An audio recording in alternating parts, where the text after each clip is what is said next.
Hi everyone, it's Brittany here, and I just wanted to do a quick tutorial. I was playing around and I found some cool techniques that I've never really seen before. So I thought I would do a little tutorial video and show you guys what I was playing with.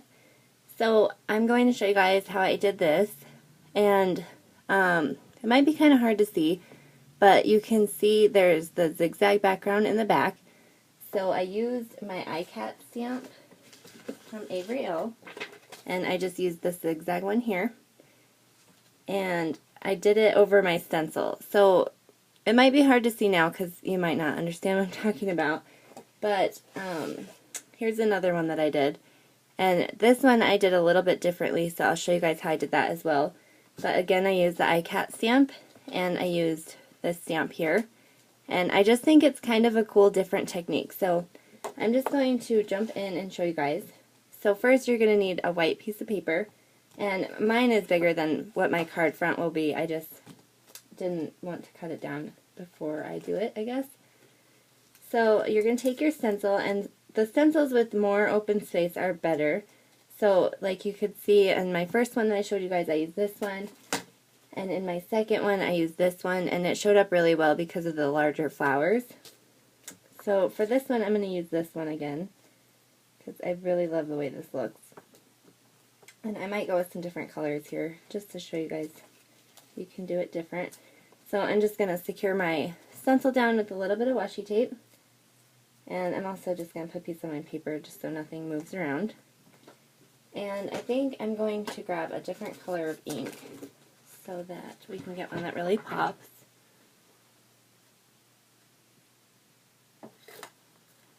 So we're going to do, I'm going to use my Hero Arts shadow inks in grape juice and soft purple. So first we're just going to take our grape juice and ink up our stamp really well. And I really love the zigzag stamp for this. I think it looks awesome. So we're just going to stamp it on here. And the best thing is I like to stand up and really give it a good impression, because you're going to want to make sure that that ink gets all the way past the stencil. So you can see it there, and you may miss some spots, like here it didn't snug up all the way to the stencil, but that's okay. It's really going to just give it a cool effect. So we're going to do that all the way down our little strip here.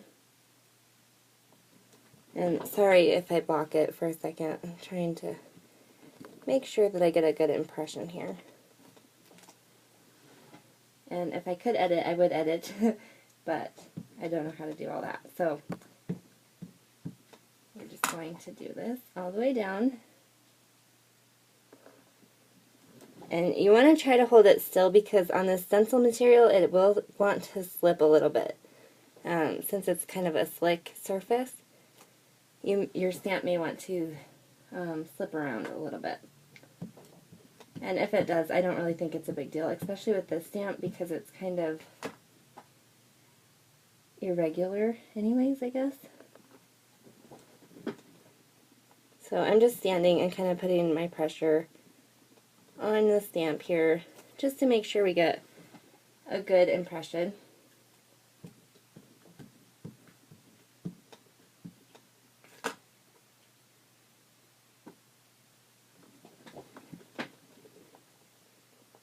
And you could definitely do this with like different background stamps that have more area, like polka dots or something like that.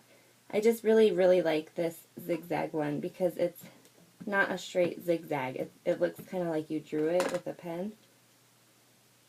So I really like the look that this one gives.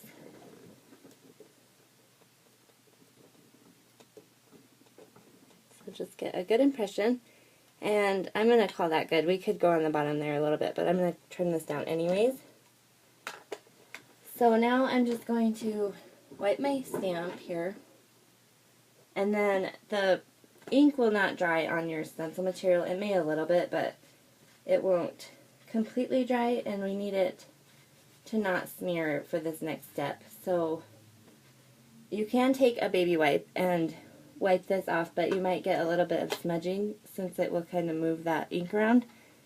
So what I'm actually just taking a towel here, a little rag, And I'm just going to kind of get this off. And you can still see that it is still moving that color. This purple is a really dark color, so, and I think it was really juicy.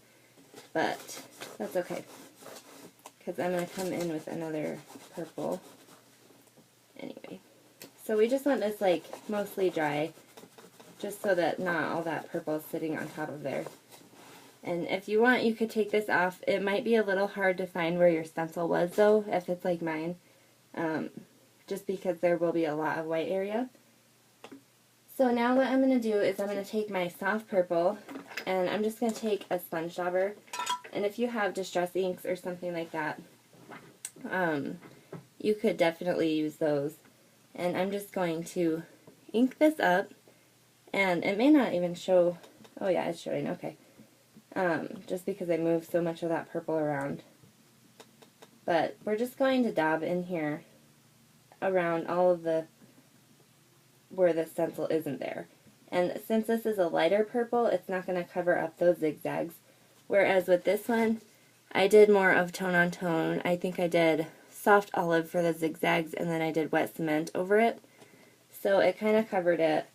And this one will be more contrast. So it's going to give it a different look. And so we're just going to go in and make sure that there's no real light areas.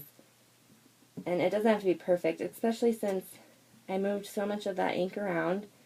A lot of it is already covered and it's not going to look white. Whereas with the last one, I didn't really have that. I think my purple ink pad is a lot more juicy. So that's why I did that, but you could just leave it that way and just move that ink around too. You could completely skip this step, but I like the look of the two different colors. So I'm just going to go in and finish doing this up. And you can see that background is really cool there. And we almost have a continuous zigzag minus our stencil. So I really just like the way that that looks. So I think that we're going to call that good. I don't really see any more light areas.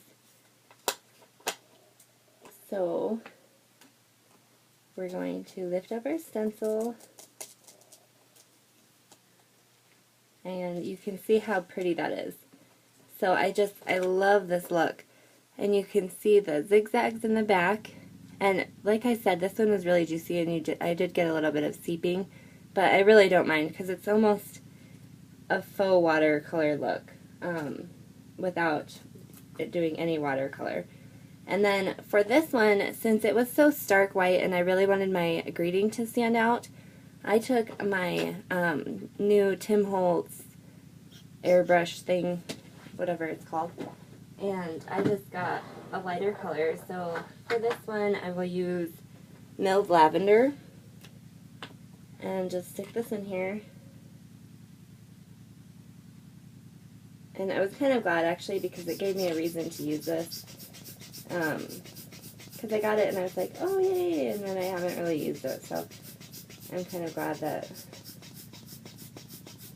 I get to use it for this. So I'm just toning down the white a little bit. As you can see, it's not really putting a lot of color out, and I don't know, I think I'm doing it right, but it doesn't put a whole lot of color out. It just kind of like little splatters.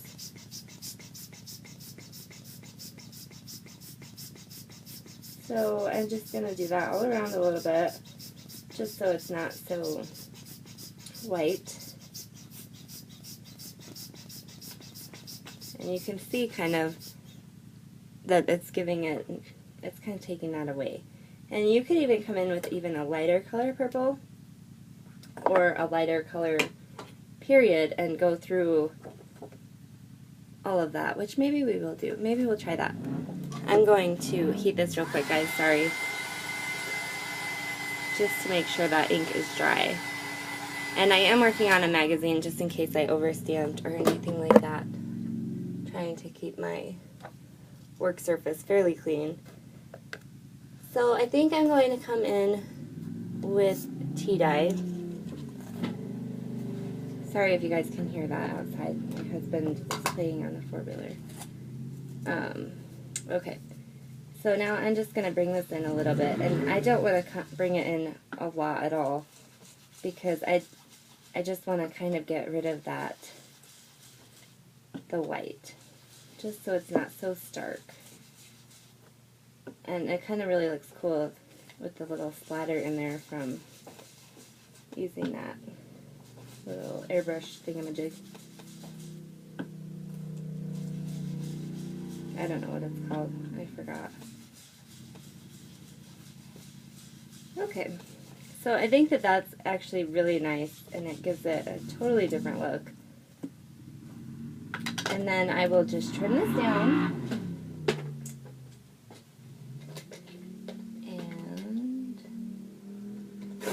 This is a little bit smaller than the normal card front, just because when I had made my stencils, which I have a video that I need to load for that as well,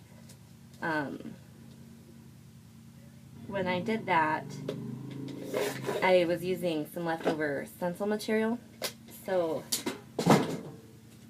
some of my stencils weren't as big as I had wanted them to be, but that's okay. So it's just not as long as a normal card front. But you could see the color variation in there, and we don't lose that pattern at all, and I absolutely love that. And then for my other card, I just took some twine, and obviously I haven't backed this yet, but I just took some twine, and I took my 2 Stampin' Up! Punches here and stamped my sentiment, which came from the Party Animal set. Oh, there it is. Sorry, I have so much stuff over here right now. I just used this one just for Happy Birthday. It fits so perfect on this little word window punch. So there's my quick little tutorial. I hope this helped you guys and learned something new. Thanks so much for watching, and I hope you guys have a great day.